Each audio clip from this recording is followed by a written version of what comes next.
Welcome to This Academic Life, Episode 12.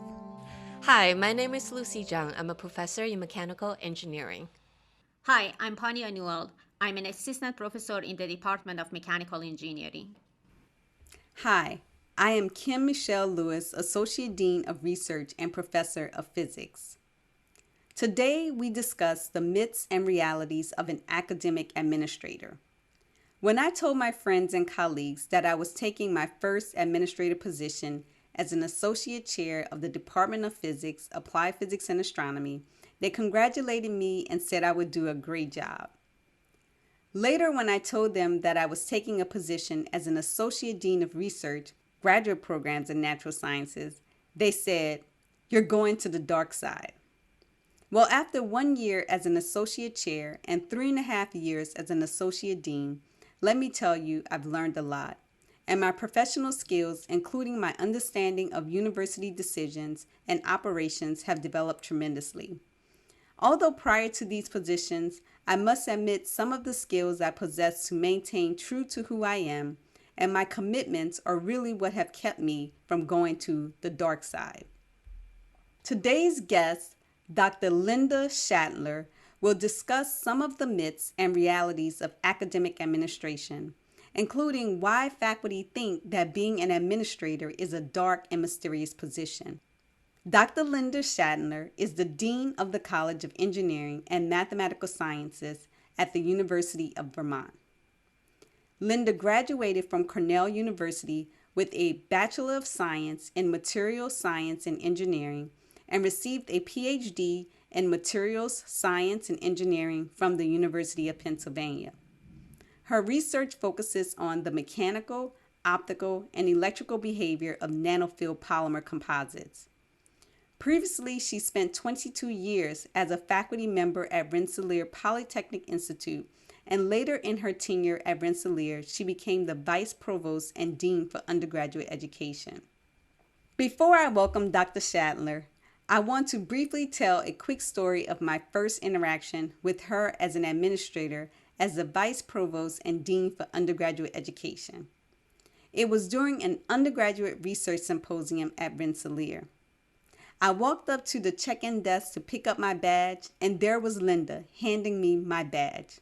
I was like, wow, the Vice Provost and Dean for Undergraduate Education is working the check-in desk at the Undergraduate Research Symposium. I thought to myself, what VP does that? I was so impressed because I often got the impression that this is not something that a VP would do. But I loved it. In my mind, it is those activities that ground you in your position. Dr. Schadler, I just want to take this opportunity to say thank you for being there and providing that memorable experience. We welcome you to the show. We are so happy to have you speak to us about your experiences as an academic administrator. Thank you, Kim.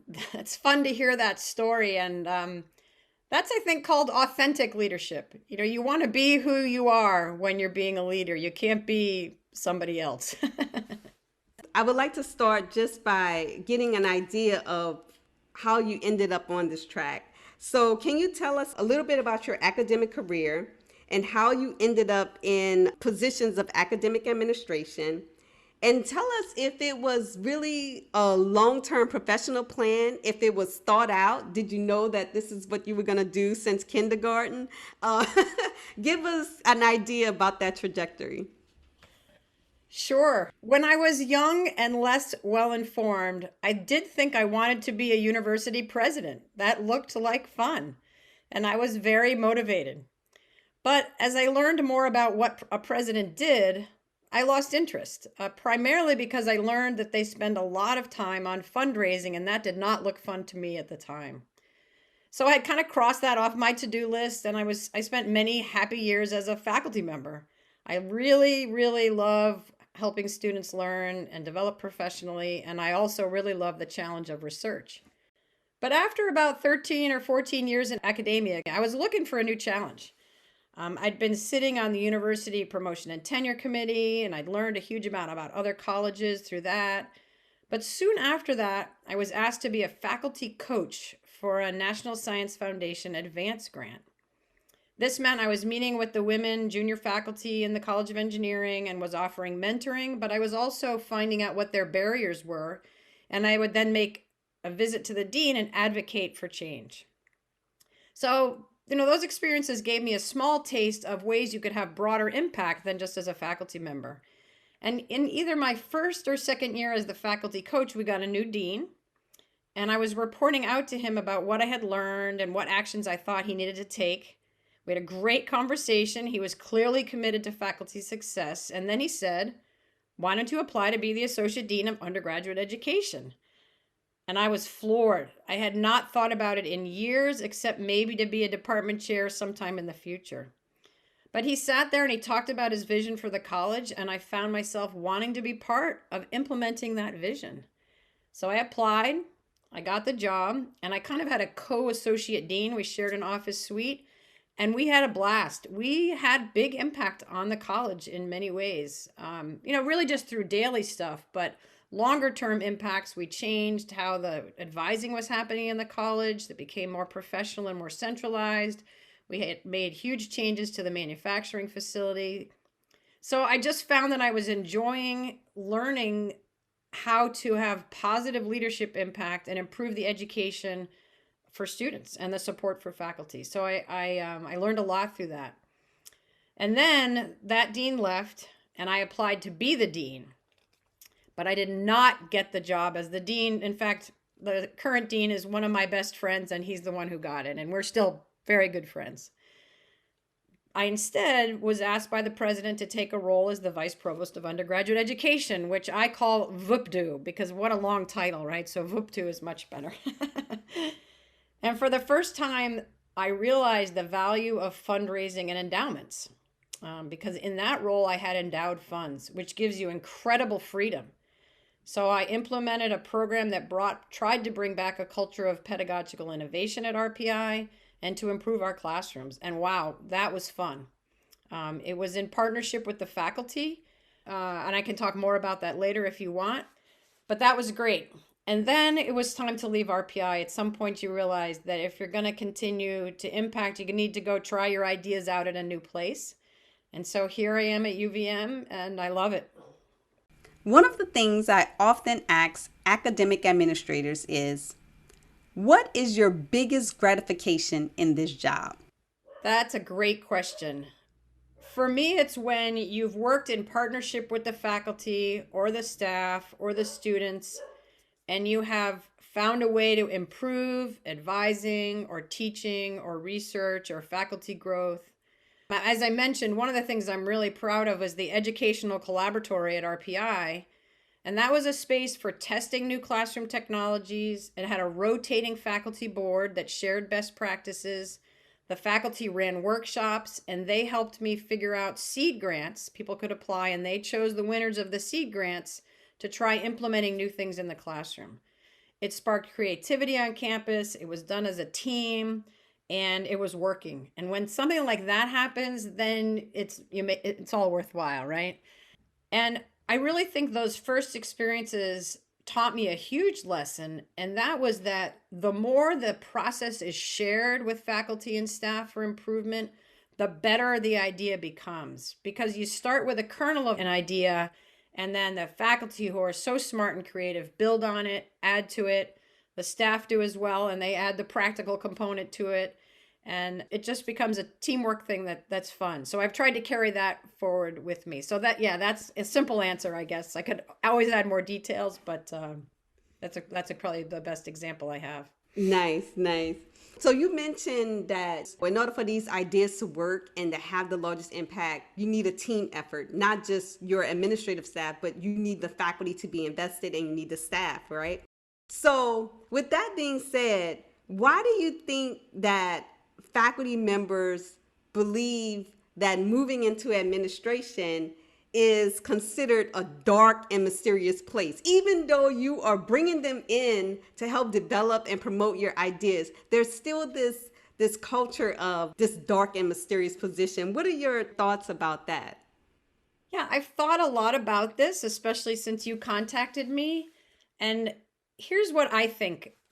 I think it's probably because as administrators, we don't do a good enough job of conveying the logic and the constraints behind our decisions. And some of that is because we can't, but a lot of it is there's just not enough time in the day for all the decisions to have everybody in the college's input, because you're making dozens of decisions every week. So that lack of communication makes it seem like your decisions are not transparent. On the other hand, having been in the role, I know we all do our very best to get some subset of faculty input on any major decision, but it might not be your department. It might be department chairs or a different department, because rarely does an administrator make an important decision without input.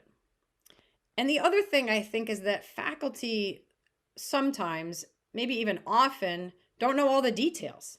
They don't have that broader perspective. They don't know about the university budget or the admissions or financial aid challenges, etc. And that makes it seem that decisions are based on mysterious logic or even nefarious logic because you haven't shared that logic. And it's troubling when you're an administrator and you try to be as open and fair as you can, that the first assumption often, not always, there are of course two sides to this story, there's often an assumption that you're making the decision for the wrong reasons or for bad reasons or for selfish reasons. And I think that actually drives many good and capable people out of administration, and maybe one of the reasons that we lose so many women and BIPOC faculty out of the administrative ranks. So I mean, I hope that explains a little better. If I could wish for something, it would be that the faculty member's first instinct would be to send an email and say, can you explain the logic for your decision so I can better understand, as opposed to putting us in that dark and nefarious or mysterious side.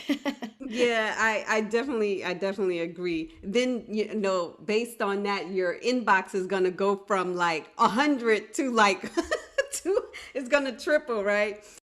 At UVM, I really have a lot of input from the faculty. They are comfortable. And you're right, sometimes it gets to be a lot, but I would so much prefer that to the other. I'd rather spend the time explaining.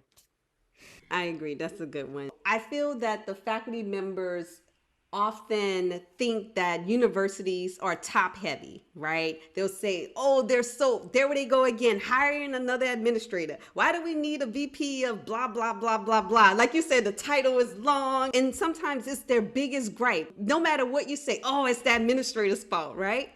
So my question is, what are your thoughts around why there's a need for so many administrators? Can you enlighten us about, if you were talking to faculty and they said, why do we need so many administrators? And if you had to give them some insight into why that's the case, or just your thoughts surrounding that. Yeah, I mean, if you think about a complex organization, they tend not to operate effectively without some leadership. In some cases, that can be informal, but at some point you get large enough that it needs to be formal. I think this year is a great example. We had to navigate COVID. Things had to turn on a dime. So without somebody making those tough decisions and interacting with the governors of the states and communicating with the parents and changing the technology, we would not have been as successful. So you need that administrative structure in place to bring the whole picture together and make decisions that are in the best interest of the students and the university as a whole, not for individual units. And most, at least the universities I've been at, the number of administrators to faculty student ratio, that's a really low number compared to the average. So it's certainly not everywhere that universities are top heavy. And I'd be surprised if they're really top heavy anywhere. And the other thing that administrators do is they bridge the student experience between the residential and the academic and make sure we're communicating across those structures. How would you do that if you didn't have some leadership in place? And what about degree clearance? Who would make sure policies and procedures are consistent across the university? So I think if you start to think of examples like that, you recognize why you need administrators. The number of them, they can only work 60 hours a week too, right? They can't work 120. So, but I also don't think that administrators could do it without faculty or staff. So I try to look at it as more of a teamwork-based approach. And I'm not sure that it's always clear what the best ratio is, but It's rare that it's top heavy. I hope that answers the question.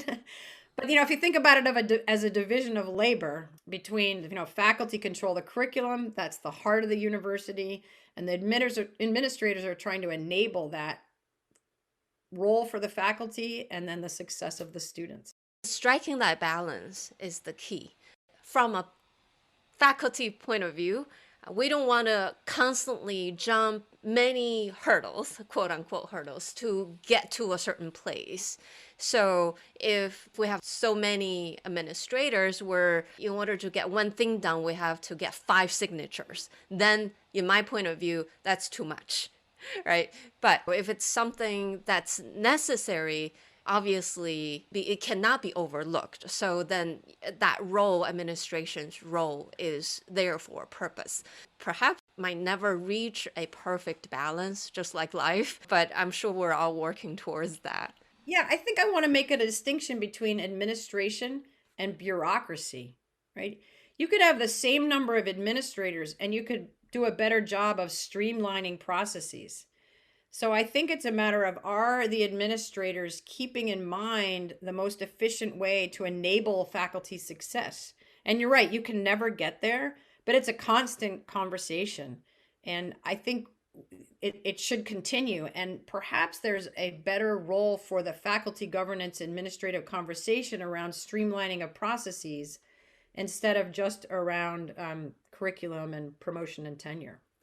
Linda mentioned that coaching the faculty.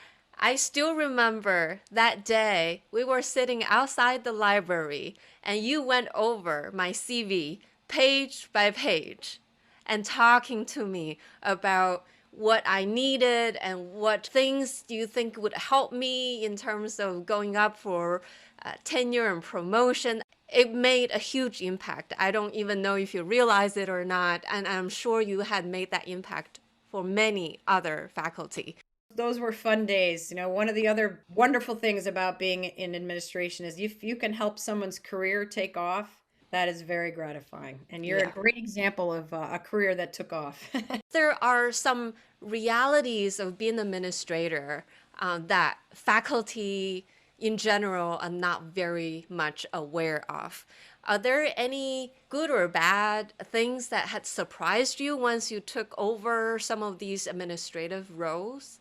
Yeah, I think the thing that was hardest, and I'm sure Kim has been learning this as well, is the number of laws, policies, procedures that administrators also have to follow, and they're put in place to protect faculty and staff and students. And so sometimes your decisions are constrained by all of that, and it might not be the best choice you wanted to make, but it's the best choice given all those laws and policies. And that was a tough reality to face. And you try to explain that logic, but it's not always logical. Laws aren't always logical. The other thing that was really surprisingly hard was when your boss asks you to implement something that you don't agree with. And I certainly had several of those. As a leader, it is up to you to still implement it and not to throw your boss under the bus. So you have to join arms with that leader and implement it in the best possible way you can, even if it's not something you particularly agree with. So those were 2 key things. And then I was also surprised at how quickly I was considered an administrator instead of a faculty member, because I still consider myself part of the faculty. I teach, I do research, right? Not as much as I did before. So that was also a surprise. As a dean, I'm sure you have to say no to a lot of requests no to department heads requests or no to faculty requests. When I was at Tulane, before coming to RPI, my department chair at the time, who passed away, unfortunately, a couple years ago, Professor Marabadi, he told me that every year I'm being a chair, I make at least one additional enemy because I have to say no to this and to that. Do you experience that at all? Sure, of course, I definitely have to say no sometimes. But when I got to UVM, I said, we want to be the office that says yes as often as we can. And I'm a firm believer that if you work with the faculty in a shared governance way to put in the policies and the guidelines that are fair to everybody, and you do your best to explain the why of those that they don't have a huge amount of input in, and then you try to do your best to equitably implement those, they at least know that you said no based on a policy that was in place or a guideline that had been discussed by the college. And I think you also have to take an accountable leader approach. So I recently had my 3-year annual evaluation with the college. They take a survey, they can write letters. There's a lot of input into the provost. And she shared my results, which, had lots of positive things, but also had some things for me to work on, which you expect. Everybody's got things to work on. And what I did was take that to the college and tell them, look, here are the things I realized that you're not happy about what I've been doing. And here's what I'm going to be trying to do to change that. And if you have other input on how I can change it better, please let me know.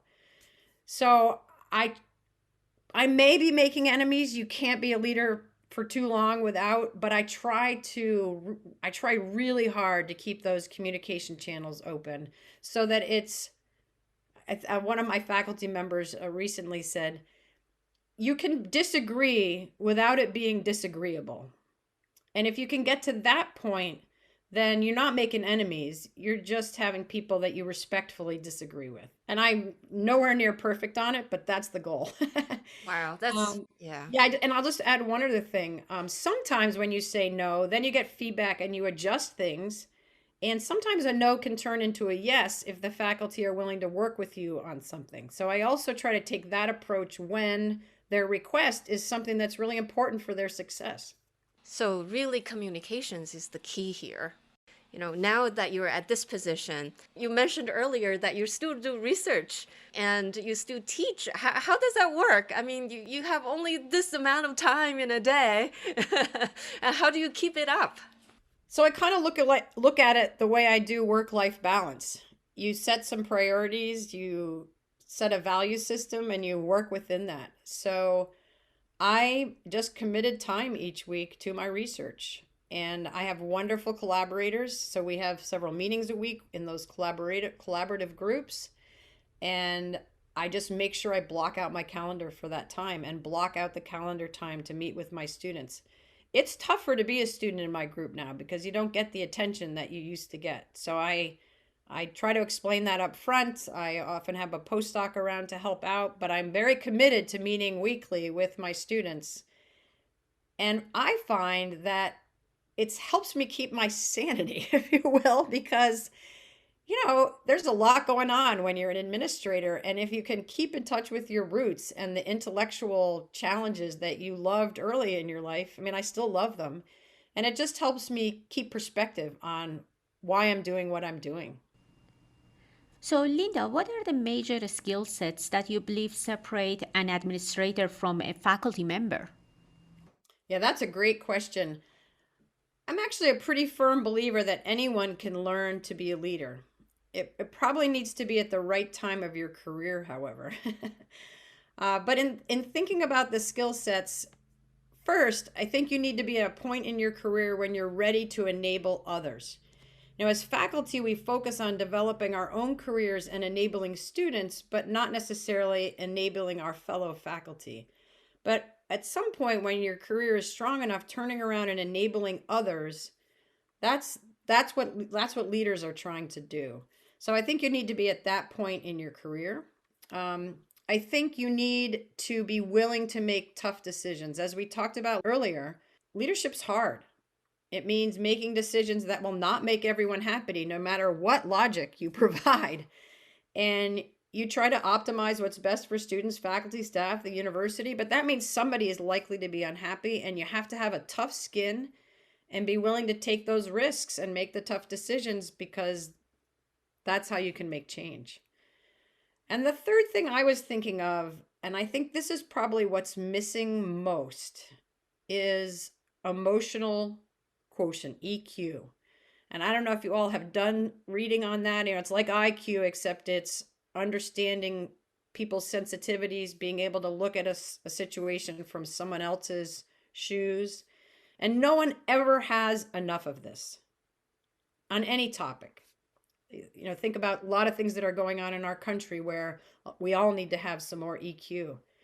But in addition to these hard decisions you have to make, if you have high EQ, you're at least aware of the impact you're having. And then you can try to communicate whatever you're doing in some sort of empathetic way. So those are the things I thought of as being absolutely fundamental. Certainly there's a style of leadership and being able to give resources as well as responsibility, not micromanaging, lots of things like that. But those were the three I thought were sort of fundamental. Wow, thank you so much. Can you share us a little bit about what are the myths about being an administrator? Maybe I've been in administration too long, but here are the ones I came up with. So one is that administrators are just making decisions to make themselves look good. That's a total myth. I have met very few administrators that don't think of themselves as servant leaders. So that's one. I think that we talked about it a little bit, that there's this myth that we have too many administrators. Certainly at UVM, when we've compared, we are extremely efficient. And I'm sure there are many other universities that are as well. A third one I thought of is that administrators don't like shared governance. Administrators do like shared governance. Without shared governance, we could never get as much done. It's the faculty who end up putting in the hard work on curriculum and better advising. So it has to be a shared process in order to impact teaching, advising, and research. The other one we already mentioned, that you can't do research. Of course you can. My research group is smaller, but I know some administrators that keep it up as strongly as they did when they were just faculty members. And the last one is really important to me. The myth is that we're not accessible. Administrators are not accessible, especially during this pandemic, but other times as well. Nothing makes me happier than when a faculty member pops in to say hello and just talk to me about their day or share some exciting news or bring up a concern. I think most administrators really love that one-on-one personal interaction with the faculty, staff, and students. One that comes to mind for me is often they think that I'm not a scientist. So as the Associate Dean of Research, for some reason they think my degree is in something else. And so I often, find myself in meetings where, they'll say, let's not get into the details of quantum computing because I'm sure Dean Lewis don't really want to hear about those things. And I'm like, I'm a physicist. I want to hear about these things. And so one of my mentors said, okay, Kim, here's the way you need to handle this. Every time you go in to lead a meeting, you have to state your credentials. You say your title. You say, I have a PhD in physics. I have this, I have that. And then it sets the tone for the discussion, right? And I really fought against that because I just want to say what's on my birth certificate. My name is Kim Michelle Lewis. I'm from New Orleans, Louisiana. I'm a Black female. I just want it to be that simple, but I realized as an administrator, it is important to set this tone, but also to be accessible because I don't want to say all of these things and then people feel like, okay, that was very heavy, and now they're feeling some kind of way. So, but I think everything you said hit the nail on the head. Yeah, I think that it's particularly important for female administrators. And maybe that means it's even that much more important for female administrators who are also from the BIPOC community to just remind people of your credentials. And maybe that's not fair, but I think it's smart that you do that. I didn't really think about it, but I guess I sometimes do that too. I say, yeah, I'm a materials engineer. Linda, thank you so much for joining us today. Overall, I hope that we've dispelled some myths and that we provided some realities. There's so many more topics under this umbrella that we could talk about that you brought up: being a minority, being female, gender stereotypes, all of that. We hope to plan maybe another segment where we kind of talk about some of those things, because I think they are important, because there are not enough female administrators. That's a effort that, I think it deserves a conversation as well. So thank you so much, Linda. We really appreciate you being here. Well, thank you all, and thank you all for doing this podcast. This has been really fun. And thank you so much for listening. We hope you enjoyed this conversation. Find us at thisacademiclife.org or follow us on Facebook. You can listen to our latest episodes on iTunes, Spotify, Amazon Music, or Google Podcasts. Please rate us. We welcome any feedback or suggestions for future episodes. Join us next time for the good, the bad, and the ugly of this academic life.